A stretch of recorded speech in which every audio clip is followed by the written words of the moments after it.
What's up, guys? My name is Zach, and today I am driving a 1989 Pontiac Grand Am SE. Up front is a 2.3 liter inline 4, and down below is a 3-speed automatic transmission. Now, I am super excited to be driving this Grand Am for two reasons. First of all, this was Pontiac's bestseller at the time. This was the most popular Pontiac you could buy, even though in the 70s the Grand Am was a complete flop. But the second reason is that this is an extremely well-kept example, and you guys know I'm always a fan of reviewing those.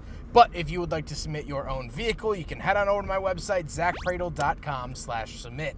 It's a quick and easy submission form. It takes under a minute to fill out, and I come out to you. But let's get back to that 2.3 liter quad 4 engine under the hood. Well, it's a dual overhead cam engine, which is why it's known as the quad 4. This engine was also in the quad 442 Oldsmobile, which you don't have to have a very big imagination to wonder why it was named that. This came at a time where dual overhead cam engines weren't the standard. Nowadays they are, but back in the day they weren't, and so that was kind of a big deal. But on the flip side of that, these engines were known for blowing head gaskets. It's kind of a common issue, and so that is something that you need to be aware of. Now, like I said, paired to it is a 3-speed automatic, very, very run-of-the-mill to be expected out of GM of this era, so nothing new to report. And last but not least, about the drivetrain, it is, of course, front-wheel drive. How does it feel to drive the Pontiac Grand Am SE from 1989? Well, it is a decently comfortable ride, although it is relatively sporty, and that was the goal of the Grand Am. Pontiac named it the Grand Am after smashing the Grand Prix and Trans Am name together to try to form a somewhat luxurious, somewhat sporty vehicle, and I think it fits this vehicle somewhat well. Visibility is great because I have really thin A-pillars. Steering is kind of vague, but that's fine, and the ride quality is nice. With that stuff out of the way, let's talk about the interior. Well, in front of me I have 3 gauge areas, but more than 3 gauges to play with. Off to the left, I have my fuel, oil pressure, coolant temperature, and battery voltage. In the center, I get my speedometer, and off to the right, I get my tachometer. The steering wheel does have horn buttons, however, this is before the standardized airbag era, so no airbag here. And then off to the left, we do have our headlight switches sort of attached to the gauge cluster and a climate control vent. And moving on to the door, we have manual mirrors, power locks, and our latch to get in and out, along with the little Pontiac badge. Moving into the center, we have our wiper controls again attached to the gauge cluster, very, very 1980s here, and we have 4 climate vents in the center. Down below that, of course, we get our climate controls, which are really basic. We do have AC, fan speed off to the left, temperature and where to send it in the middle, and defrost off to the right. And then we have our radio. This is the standard Pontiac radio, of which I love. I think it works really well, and it does have that retro sort of feel to it, which I like. Eject and tune and fade and all of your different 60, 250, 1K, 3.5K, and 10K adjustments. I always love seeing that in the older radios. But the coolest part of the interior is down below with the vehicle system check. So when you turn the vehicle on, it says Pontiac, and you can actually run a system check of which it will one by one go through the different parts of the vehicle and go, yes, this is okay, or no, it's not okay.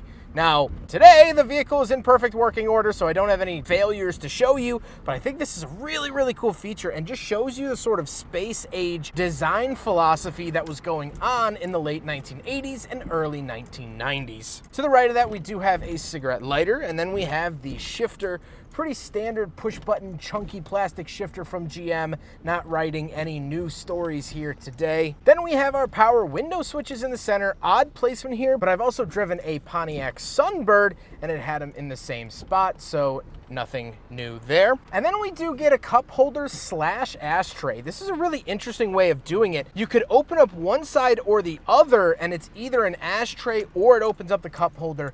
Really, really cool packaging here in the Grand Am, which was fun to play with and definitely very retro. However, of course, this tiny little ashtray / cup holder is too small for the big friggin' bottle, so it fails the big friggin' bottle test.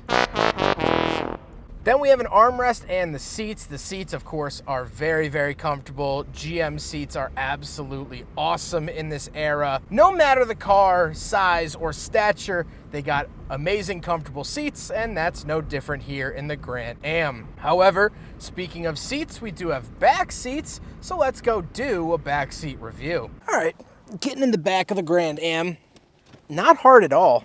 Actually very easy, and I'm comfortable back here too.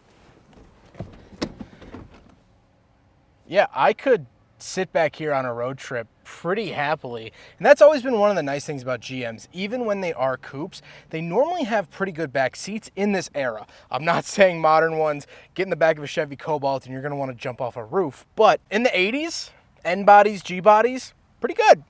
Pretty good, not gonna lie. No amenities, nothing too crazy like that, but definitely cool to see.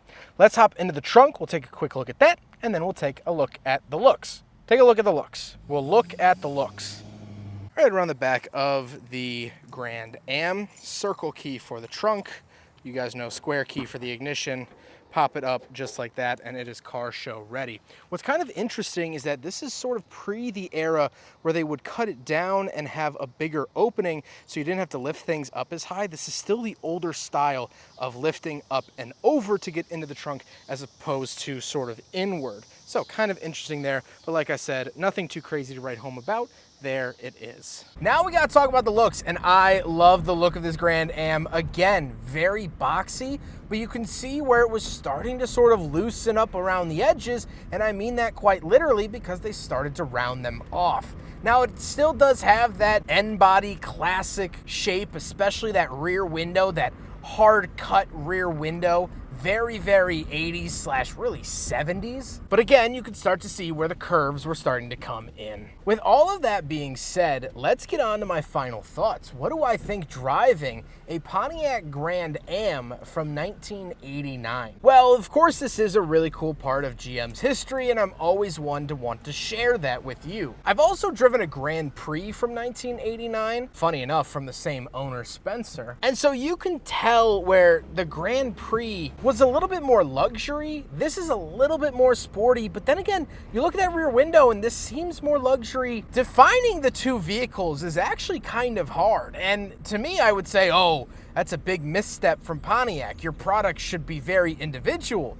But for whatever reason, both the Grand Prix and Grand Am sold really well. So instead of having two cars do mediocre and kind of kill each other's markets, they actually helped each other and they did really well. So I guess I don't know everything, which is news to me, but not my girlfriend. I also find the Grand Am really interesting. As I mentioned earlier, they used the name in the 70s, but during the oil crisis, things were weird, things weren't great, and so those cars flopped terribly. They did it in the early 70s and the later 70s, but in 1985, they decided to try one more time, and we got this. Now, this is the facelifted first generation Grand Am, so it has the smoothed out headlights, smooth rear bumper, things like that, but it became Pontiac's bestseller. This is what people desired, and so they went on to make technically 6 generations of Grand Am. Now, the final generation of Grand Am was the Pontiac G6, which would ride the name all the way until Pontiac's demise in 2010, of which I actually personally owned that vehicle. But by then, they had become so blobby and useless and terrible cars. This still has life. This still is fun. Pontiac's slogan at the time was that they build excitement. And this car is exciting. It feels space-agey. It felt important, and yet it didn't cost you an arm and a leg to feel important. It didn't cost you your whole entire mortgage. You didn't have to take the kids out of college in order to afford one. And like I said, visually, it's not the newest thing in the world, but some of the features in here were, and it just doesn't seem like it should have worked, and yet it worked the best of all. This car makes me scratch my head, if I'm being fully honest with you. And you know what? That's not necessarily a bad thing. I like it when cars win. I like it when people win. And that's exactly what happened here today. With the Pontiac Grand Am, Pontiac won. and they won big time. I hope you guys enjoyed the video. Huge thank you to Spencer for letting me take out his pristine Grand Am. Spencer's been a long time friend of mine. I've reviewed so many of his vehicles here on the channel before. This is nothing new. This is just his most recent acquisition, of which I'm sure there will be more of in the future. But I hope you guys enjoyed the video. Don't forget to rate the video, comment on the video, and subscribe if you really liked it. Take care, guys.